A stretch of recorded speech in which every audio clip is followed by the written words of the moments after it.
A 47-foot putt. Dead silence wrapped around the course, like a held breath. No whispers. No movement. Just eyes locked on one rolling ball. And then it dropped. But what happened in that moment wasn't just a great shot. It wasn't even just luck meeting opportunity. It was something far bigger. Caitlin Clark didn't just sink a putt that day. She shattered a barrier the golf world didn't even realize was about to break. Because this wasn't supposed to happen. Not here. Not like this. Not by her. She walked onto an LPGA course as a guest. A celebrity. A headline filler. The kind of athlete people expect to smile for photos, swing awkwardly, and let the professionals carry the real performance. That's the script. And for the first few minutes, everyone expected her to follow it. A few polite claps. A few casual swings. Maybe even a ball in the water, just enough to entertain the crowd. But then something felt off. Not dramatic. Not obvious. Just wrong enough to make the professionals notice. She didn't wave to the crowd. She didn't play to the cameras. She walked straight to her bag, pulled out a club, and started reading the course like she had been there 100 times before. That's when the first shift happened. Subtle. Quiet. But real. Her stance wasn't casual. Her grip wasn't hesitant. Her breathing controlled. Measured. Repeated with the same rhythm every single time. That's not something you fake. That's not something you pick up at a celebrity event. That's something built in silence, long before anyone was watching. Her playing partners, world-class professionals like Nelly Korda and Brooke Henderson, noticed it almost immediately. They didn't say anything, but they didn't need to. The looks they exchanged said everything. By the third hole, the crowd had changed. Not louder, quieter, focused. The kind of silence that only happens when something unusual is unfolding and nobody wants to interrupt it. Every shot was clean. Every movement intentional. No scrambling. No panic. No beginner mistakes. Just controlled, composed golf. Hole after hole. She didn't just keep up. She matched them. Then came the moment that broke the illusion. A long par 4. The kind of hole where reality usually catches up to amateurs. She stepped up. No hesitation. One swing. The sound alone told the story. Clean, sharp, perfect. The ball launched high, cutting through the air with a trajectory that didn't belong to a guest player. It landed deep. Far deeper than expected. Far enough to make people stop talking entirely. That wasn't impressive for a basketball player. That was impressive for anyone. Now the whispers had started. Not laughter. Not curiosity. Concern. Because something wasn't adding up. And then came the back nine. This is where things stopped being surprising and started becoming uncomfortable. Crowds began following her group, leaving other players behind. Phones came out, but people weren't recording for fun anymore. They were documenting something. Something they didn't fully understand yet. Then came the putt. 47 feet. Not a highlight shot. Not a maybe if everything goes right moment. A distance where even professionals aim to survive, not succeed. She read the green once. Twice. 3 times. Each angle calculated. Each step deliberate. Then she struck it. The ball rolled. Not fast. Not slow. Perfect. It curved gently, adjusting to the slope like it had been given instructions. Halfway there, the crowd realized what might happen. No one spoke, because saying it out loud would make it impossible. Closer. Closer. And then it dropped. The reaction wasn't normal applause. It was shock. Pure, unfiltered disbelief. Nelly Korda laughed, but not politely. The kind of laugh that comes out when your brain can't process what you just witnessed. Brooke Henderson just shook her head slowly. And then even Annika Sorenstam, a legend who has seen everything this sport can offer, walked over and said the words nobody expected. You made that look too easy. Too easy. That's the part that didn't sit right. Because moments like that are never easy. Not even for the best in the world. By the end of the round, the scorecard didn't just tell a good story. It told an impossible one. A 61. A record. A number no one expected to see next to her name. A number that officially placed Caitlin Clark into golf history. But here's where the real story begins. Because this wasn't luck. And it definitely wasn't random. What the headlines didn't tell you, what most people still don't know, is that golf was never new to her. It was hidden, built quietly over years. Early mornings on empty courses, learning angles, wind, patience, long before arenas, cameras, and sold-out crowds. While the world saw a basketball phenomenon, a second athlete was being built in the background, one that didn't need noise, one that thrived in silence. And that changes everything. Because if this wasn't a one-time moment, if this wasn't luck, then the question isn't how she did it. The real question is, what happens if she decides to do it again? Fire. She didn't announce it. She didn't build hype around it. She didn't post training clips or tease what was coming. She just showed up, played, and left. That's how it always was. Quiet appearances, charity rounds, a few polite claps, a few photos, then gone. But the people who really understood golf, the ones who spent their lives studying it, started noticing something that didn't belong. Something that didn't fit the celebrity golfer category at all. Because her swing wasn't casual. It wasn't loose. It wasn't experimental. It wasn't someone just enjoying a day outside. It was precise. Technically clean in a way that takes years, sometimes decades, to build. Her hips rotated smoothly through impact.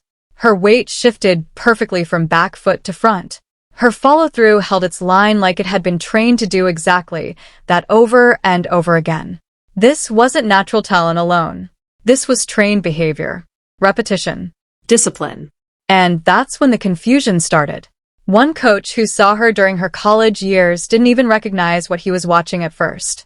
He expected a basketball superstar trying golf for fun. What he saw instead was structure. A swing built with intention.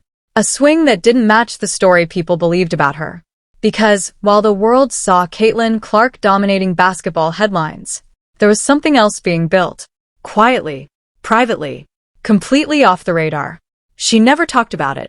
Never made golf part of her brand. Never posted the long practice sessions, the range work, the early mornings. Golf wasn't content. Golf was escape. It was the one place where there were no expectations, no cameras, no pressure to perform for millions. Just her, the ball, and the silence. And inside that silence, something dangerous was growing. Because she didn't treat golf like a hobby. She treated it the same way she treated everything else. With obsession, with focus, with that same relentless need to get better every single time she showed up. And that's the part nobody saw. The years of invisible work. The early mornings on quiet courses. Learning how to read greens before most people even knew her name. Understanding wind, angles, patience, long before arenas were chanting it. So when she stepped onto that LPGA Pro Am course, it wasn't new. It just looked new to everyone else. Because for them, this was a surprise. For her, this was familiar.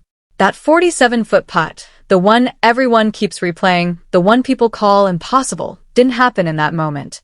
It happened years earlier. In empty fairways. In quiet repetitions. In shots nobody recorded. That's what made it so unsettling. Because it wasn't luck. And deep down, the professionals knew it. After the round ended, the reactions started pouring in. But these weren't the usual polite compliments you give a celebrity. These were different. Genuine. Unfiltered. Almost uncomfortable. Nelly Korda, the world's #1, had watched every shot up close. And when she spoke, she didn't hold back. She's got rhythm. Strength. Calm. The perfect combination. Then she paused. And added something that changed the entire conversation. I'm not saying she should turn pro, but honestly, she could compete. That wasn't hype. That was evaluation. From someone who knows exactly what elite performance looks like. Then came Annika Sorenstam, a legend. A player who has seen everything this sport can produce. After watching that iconic putt drop, she walked over and said 5 simple words. You made that look too easy. Too easy. That's what stuck with everyone. Because nothing about that moment should have been easy. Not from that distance. Not under that pressure. Not in front of that crowd. And yet it was. Brooke Henderson didn't even try to explain it. She just laughed. Not because it was funny, but because sometimes laughter is the only response when something doesn't make sense. And then the reaction spread beyond the course. Tiger Woods himself acknowledged it. Athleticism and focus like that transcend sports. When a name like that enters the conversation, it stops being a moment and becomes a statement. Even Stephen Curry, one of the greatest shooters in basketball and a serious golfer in his own right, took notice. I see you. Welcome to the club. But he didn't stop there. He invited her Publicly. to his golf event. And just like that, the internet exploded. Because now this wasn't just about one round anymore. This was turning into something bigger. Something cultural. And then came the numbers. Within 48 hours, everything changed. The LPGA saw a massive surge in attention. Hundreds of thousands of new followers. Record-breaking engagement. But the most important detail wasn't how many people were watching. It was who was watching. Younger fans. New audiences. People who had never cared about golf before. And they all had the same reason. Caitlin Clark. Comments flooded in. I started watching because of her. She made golf feel interesting. I actually want to try this now. That's not influence. That's transformation. Because stars bring attention. But cultural forces? They shift entire systems. And now there was a new question floating around the sports world. A question that sounded crazy until you looked at the facts. Could she actually go pro? On the surface, it feels impossible. But then you look closer. A 61 in a competitive setting. Driving distance that rivals top-tier professionals. Putting precision under pressure that can't be taught overnight. And suddenly, it doesn't sound so impossible anymore. Even coaches, people with no reason to exaggerate, started saying it out loud. If she committed fully, she could get there. Not in theory. In reality. But here's the twist nobody is ready to talk about. She doesn't need to. Because this was never about switching sports. It was about something else entirely. Control. Mastery. Proof. Proof that greatness isn't limited to one court, one field, one identity. That the same mindset, the same discipline, the same obsession can break boundaries anywhere. And that's what makes this moment different. Dangerous even. Because now every sport is watching. And they're all thinking the same thing. If she showed up here and did this, where else could she show up? And what would happen next? That 47-foot putt didn't just drop into a hole. It dropped into history. And quietly, it opened a door. One that might never close again. And that's when the story stopped being about a moment and started becoming a warning. Because what happened on that course didn't just impress people, it unsettled them. Not publicly. Not in interviews. Not in the polished quotes that made headlines. But behind the scenes, the tone was different. Because professionals understand something casual fans don't. You can't fake that level. You can't accidentally shoot numbers like that. You can't improvise mechanics that clean under pressure. You can't just show up and match people who have dedicated their entire lives to mastering one sport. And that's where the discomfort began. Because if Caitlin Clark could walk into an LPGA environment and perform like that without being a full-time golfer, then what does that say about the system? About specialization? About the idea that greatness has to stay in one lane? That question didn't need to be asked out loud. Everyone was already thinking it. Because sports have always relied on a kind of unspoken boundary. You stay in your world. You master your craft. And crossing over? That's supposed to be messy. Awkward. Entertaining, but never threatening. But this wasn't awkward. This wasn't entertainment. This was precision. And precision changes the conversation. Because now it wasn't just fans asking questions. It was executives. Sponsors. Coaches. People who understand exactly how fragile attention really is. Because within days of that round, something even more significant started happening quietly in the background. Meetings. Phone calls. Conversations that never make it to social media. Major brands, especially in golf, started looking at something they hadn't seen before. Not just a great performance. Not just a viral moment. But a bridge. A bridge between audiences that had never really connected before. Basketball fans suddenly watching golf. Younger audiences suddenly paying attention to a sport they used to scroll past. And at the center of all of it, one name. Caitlin Clark.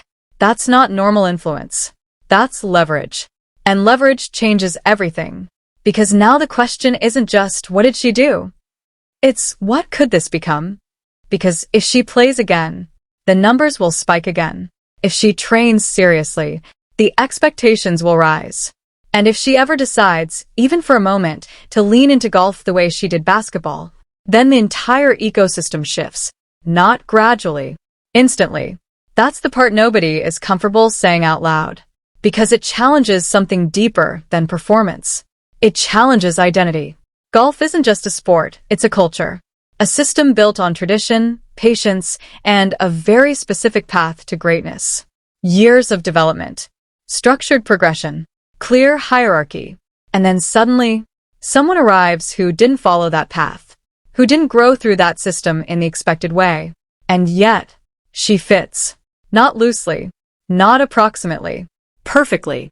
That's disruptive. Because systems are designed to reward predictability. And she is anything but predictable.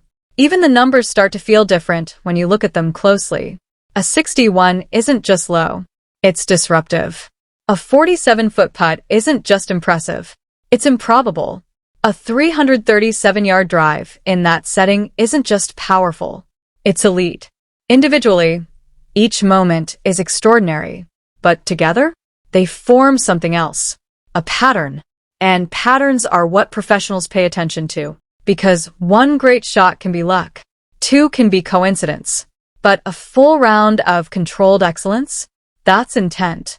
That's preparation. That's something built. And once people started realizing that, the conversation quietly shifted again. Not, did you see that? But, what if she does it again? That question is heavier than it sounds. Because the first time is a surprise.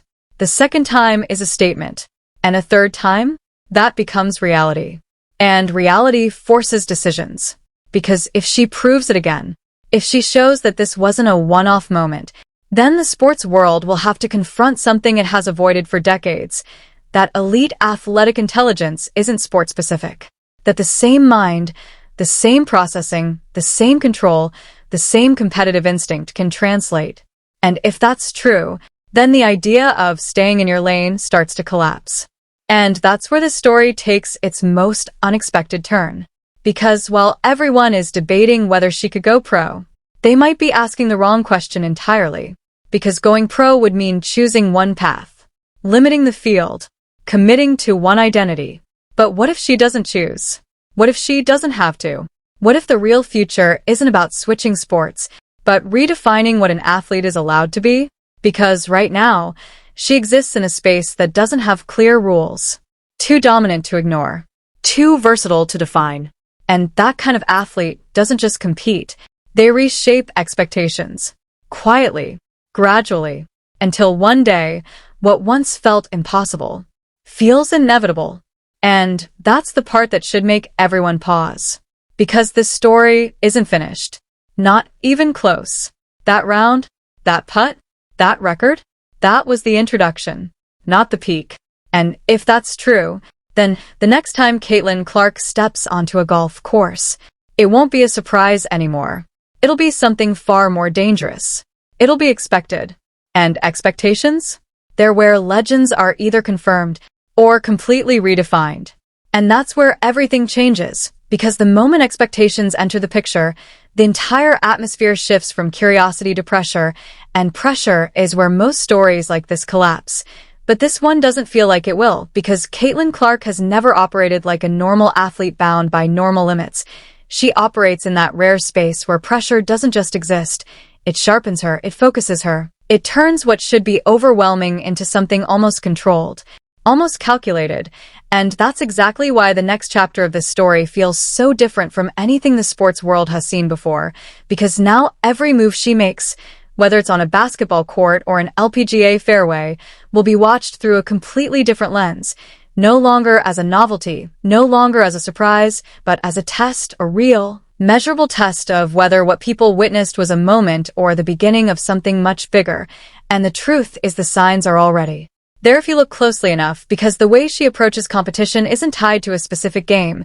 It's tied to patterns, reading space, controlling tempo, managing emotion under pressure.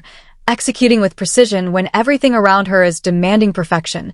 And those patterns don't belong to basketball or golf alone.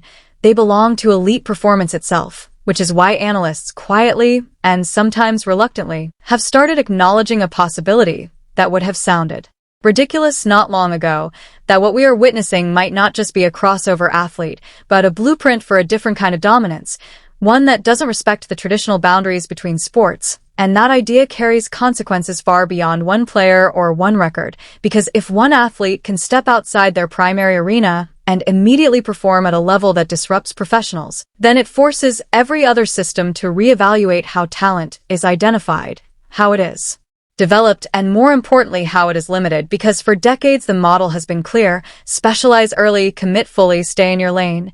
But what happens when someone proves that lane was never as narrow as everyone believed? What happens when versatility itself becomes the advantage?